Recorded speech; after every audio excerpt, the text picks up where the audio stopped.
Hello everyone, আমি Ahana lifestyle চ্যানেলে সবাইকে জানাই ওয়েলকাম। যারা আমার চ্যানেলে নতুন তারা চ্যানেলটাকে সাবস্ক্রাইব করে দিও।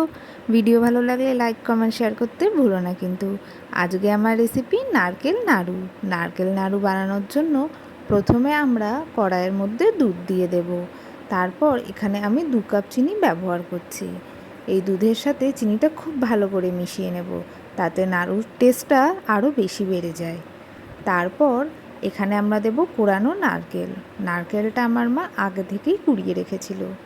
দুধের সাথে চিনিটা খুব ভালো করে মিশে গেলে আমরা নারকেল কোরানোটা দুধের ওপর দিয়ে দেব। আর ততক্ষণ পর্যন্ত এটা আমরা নাড়াবো যতক্ষণ না নারকেল আর দুধ এক হয়ে যাচ্ছে। ঠাকুর পুজোতে আমাদের বাড়িতে সবসময়ই নারকেল নাড়ু ব্যবহৃত হয়। নারকেল নাড়ু আমাদের সবথেকে প্রিয় একটা খাবার। ঠিক যখন এই রকম হয়ে যাবে তারপর আমরা এটার উপর দিয়ে দেব একটা এলাচ। এটা আমরা ফ্লেভার বাড়াতে দিচ্ছি। তোমরাও কিন্তু এইভাবে নারকেল নাড়ু নিশ্চয়ই একবার ব্যবহার করে দেখো, খেতে এক কথায় দুর্দান্ত হয়।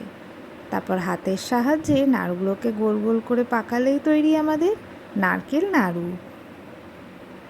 তোমাদের কাদের কাদের নাড়ু খেতে ভালো লাগে আমায় কিন্তু অবশ্যই কমেন্টে জানিও। Thank you for watching.